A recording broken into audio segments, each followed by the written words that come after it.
Hi my dear lovely viewers, welcome to రాధికథ లేఖ. ఈరోజు మనము కుకట్పల్లి మాస్క్ గాల్ a Hyderabad street love story అనే సిరీస్లోని ఎపిసోడ్ నెంబర్ 15లోకి వెళ్ళిపోదామా? మళ్ళీ వెళ్ళనా అనేది ఈరోజు టాపిక్. 2 రోజులు గడిచిపోయాయి. శ్రావ్య పొద్దున్నే నిద్రలేచి చక్కగా తలస్నానం చేసి వాకిలి అంతా ఊడ్చేసింది. అయ్యా, ఈరోజు విజయవాడ వెళ్తున్నాడు దుర్గగుడి దగ్గరికి అని ఇంటి ముందు అంతా ముగ్గులు పెట్టేసింది. చక్కగా వాళ్ళ నాన్న పూజ కోసం పువ్వులన్నీ కోసి దేవుడి దగ్గర ఉన్న గిన్నెలు అన్నిటినీ చింతపండు వేసి తల మెరిసేలా కడిగేసింది. ఇక ఇల్లంతా కూడా మంచిగా ఊడ్చుకు వచ్చేసి ప్రసాదానికి నైవేద్యానికి అన్నిటినీ సిద్ధపరిచేసింది.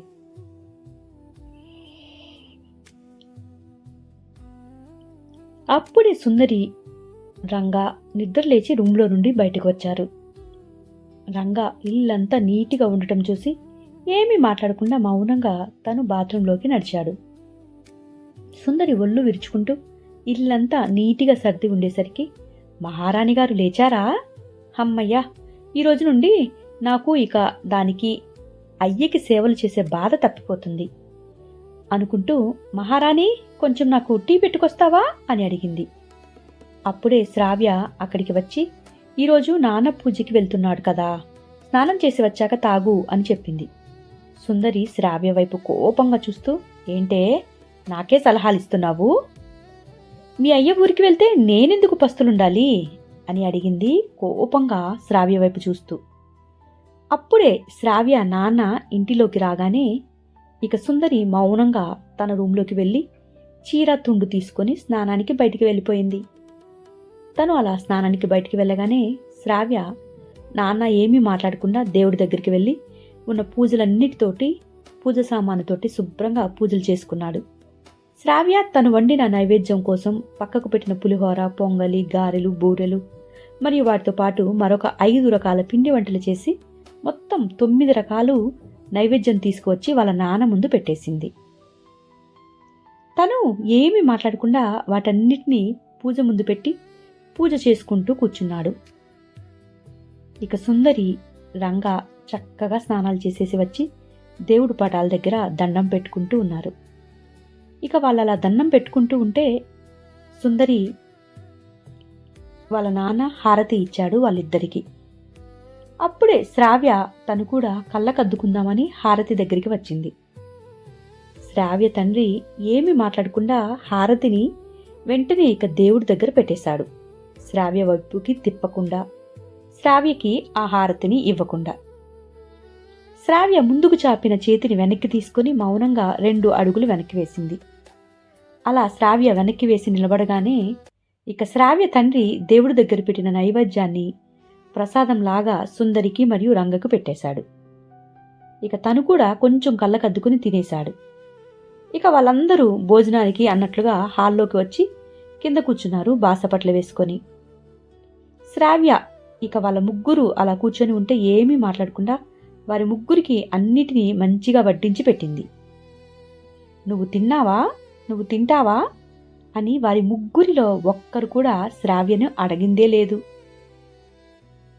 సుందరి, నేను ఇక గుడికి బయలుదేరే టైం అయిపోయింది, వెళ్ళి వస్తాను అని వాళ్ళు భోజనం అయిపోయాక తన తండ్రి చెప్పాడు.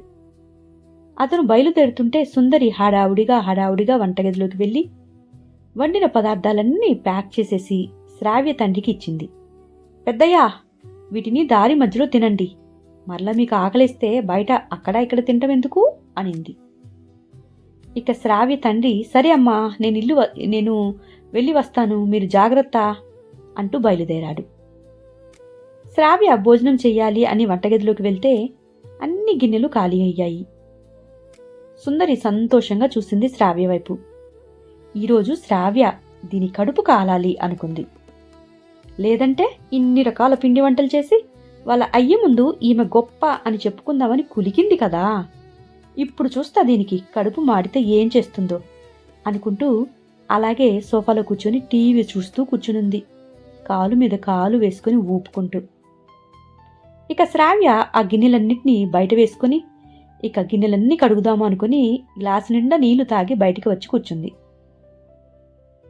శ్రావ్య అలా గిన్నెలు కడుగుతూ ఉండగా అప్పుడే పక్కన ఇంటిలో నుండి ఒక ఆవిడ గిన్నె నిండా పలహారం తీసుకువచ్చి, శ్రావ్య, ఈరోజు మా పాప పుట్టినరోజు, ఇదిగో ఇందా ఈ స్వీట్స్ నీకు ఇష్టం కదా అని తీసుకువచ్చాను, తిందువురా అని పిలిచింది.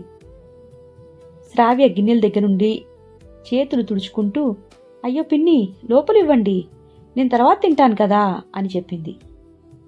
వెంటనే ఆవిడ శ్రావ్య దగ్గరికి వచ్చి, పిచ్చిగాని పట్టిందా నీకు? ఈ గిన్నె లోపలికి వెళ్తే దానిలో ఒక్కటి కూడా నీకు దక్కదు, నువ్వు ముందు ఇక్కడికి రా అని గదివింది. శ్రావ్య మొహమాటంగా దగ్గరికి రాగానే, ముందు నువ్వు నోరు తెరువు, మా అమ్మాయి పుట్టినరోజు స్వీట్లు తినకపోతే ఎట్లా చెప్పు అంటూ మొదట తన నోట్లో ఒక కేకు ముక్క పెట్టింది. శ్రావ్య దానిని మొహమాటంగా తింటూ ఉంటే, పిచ్చి దానిలాగా ఎందుకే ఇలా తయారవుతున్నావు, నాకు అసలు అర్థం కావటం లేదు అంటూ ఆవిడ శ్రావ్య వైపు చూస్తూ ప్రేమగా మాట్లాడుతుంది. ఇక ఒక్కొక్కటి తినిపిస్తూ, చక్కగా నువ్వు మీ అమ్మమ్మ వాళ్ళ ఇంటికి వెళ్ళిపోవచ్చు కదమ్మా, మీ అమ్మమ్మ నిన్ను మహారాణిలా చూసుకుంటుంది కదా, ఇక్కడ ఈ కొంపలో ఇలాగా పని మనిషిలాగా ఎందుకు తయారవుతున్నావు, మీ మామ నీ మొహం కూడా చూడటం లేదు అని అంది. శ్రావ్య ఆ మాటల్ని వింటూ కామ్గా మౌనంగా ఉంది.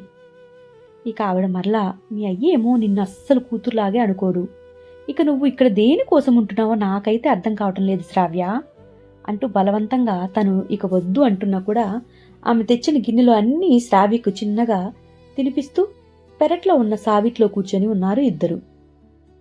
అప్పుడు శ్రావ్య నవ్వుతూ, నీకు తెలియదేముంది పిన్ని, నాకు ఉన్న ఒక్కగానొక్క అమ్మ జ్ఞాపకం ఈ ఇంటిలోనే కదా, ఈ ఇంటిలోనే అమ్మ జ్ఞాపకాలు ఎన్నో ఉన్నాయి, ఇల్లు దాటి వెళ్తే ఇక నేను మరలా ఈ ఇంటికి ఎప్పుడూ తిరిగి రాలేను, అప్పుడు మరలా మా అమ్మ జ్ఞాపకాల్ని నేను చూసుకోలేను, అయినా కూడా అమ్మమ్మ వాళ్ళ ఇంటికి వెళ్ళినా కూడా అది కూడా నాకు పరాయి ఇల్లే కదా, అమ్మమ్మ నన్ను ఎంత మంచిగా చూసినా అది కూడా మామ ఇల్లే కదా పిన్ని అని అంది. అప్పుడే బయట ఏదో మాటలు వినపడేసరికి సుందరి తన జడను ఊపుకుంటూ వయ్యారంగా బయటికి వచ్చింది. ఇక తను బయటికి రాగానే లలితమ్మ మరియు శ్రావ్య ఇద్దరు కూర్చొని ముచ్చట్లాడుకోవటం చూసింది. ఇక వడివడిగా అక్కడికి వచ్చి, ఏంటి లలితమ్మ గారు, ఏదో గిన్నెలో పట్టుకొని తెచ్చి రహస్యంగా మా శ్రావ్యకు తినిపిస్తున్నట్టున్నారు, ఏ మీరు చేసిన చేతి వంట మాకు రుచి చూసే భాగ్యం ఉండదా ఏంటి అంటూ దీర్ఘాలు తీస్తూ మాట్లాడింది. వెంటనే సుందరి రాగానే లలితమ్మ అక్కడి నుండి లేచి, అలా ఏమీ లేదు సుందరి, నీకు ఇంటి వాళ్ళు చేసే కూడు నచ్చదు కదా, ఉంచుకున్నవాడు తీసుకువచ్చే హల్వా పొట్లాల ముందు నేను చేసినవి ఏమి ఆగుతాయిలే, అందుకే నీకు పెట్టలేదు అంటూ అక్కడి నుండి విసవిస తన ఇంటిలోకి వెళ్ళిపోయింది ఆమె. ఇక సుందరి చెప్పే సమాధానం కూడా ఆమె వినాలి అని అనుకోవటం లేదు, అందుకే అలా వెళ్ళిపోయింది. ఇక ఆవిడ వెళ్ళగానే సుందరి ఒక్కసారిగా శ్రావ్య వైపు కోపంగా చూస్తూ, ఏంటే తగాద పెట్టుకోవాలని చూసింది. శ్రావ్య సుందరి వైపు అస్సలు తిరగకుండా ఇక తన పని తను చేసుకోవటానికి వెళ్ళిపోయింది. అలాగే గడుస్తూ ఉన్నాయి. ఇక 3 రోజులు గడిచిపోయాక వాళ్ళ నాన్న తిరిగి దుర్గగుడి నుండి వచ్చేశాడు. ఇక మాల తీసివేశాడు కదా, ఆ రాత్రికి పూల రంగుళ్లాగా తయారయ్యాడు. సుందరి, నేను ఒకసారి మీ అమ్మని కలిసి వస్తాను, చాలా రోజులైపోయింది కదా, అక్కడికి వెళ్ళి పాపం దిగులు పెట్టుకొని ఉంటుంది, ఏదైనా చెప్పాలా మీ అమ్మకు అని అడిగాడు. ఏమీ లేదులే పెద్దయ్యా, నువ్వు వెళ్ళి రాపో, అసలే రేపు ఆదివారమయ్యే, నిజంగానే అమ్మ నీ మీద బెంగ పెట్టుకొని ఉంటుంది, చక్కగా అమ్మతో ఉండి బోలెడు మంచి కబుర్లతో తిరిగిరా అని సాగనంపింది శ్రావ్య తండ్రిని. ఇక శ్రావ్య అన్ని పనులు ముగించుకొని చాప వేసుకుని హాల్లో పడుకుందాం అనుకుంది. తనలాగా అనుకునే సమయంలో సుందరి విసవిస అక్కడికి వచ్చింది. ఏంటే, ఈరోజు శనివారం, నీ మొగుడు ఈ వారం అంతా కష్టపడి కొంచెం సుఖపడాలని ఈరోజే కదా పెందలకడ ఇంటికి వచ్చేది, నువ్విలా వయ్యారంగా చాప వేసుకుని నట్టింట్లో పడుకుని ఉంటే నీ పక్కలో వచ్చి పడుకుంటాడు అనుకుంటున్నావా ఏంటి? ఏంటి చక్కగా తలస్నానం చేసేశావు, మల్లెపూలు కూడా కొప్పులో పెట్టుకున్నట్టున్నావే అని శ్రావ్య వైపు కింద నుండి పైదాకా చూస్తూ సుందరి శ్రావ్యను ఎన్నెన్నో మాటలంటోంది.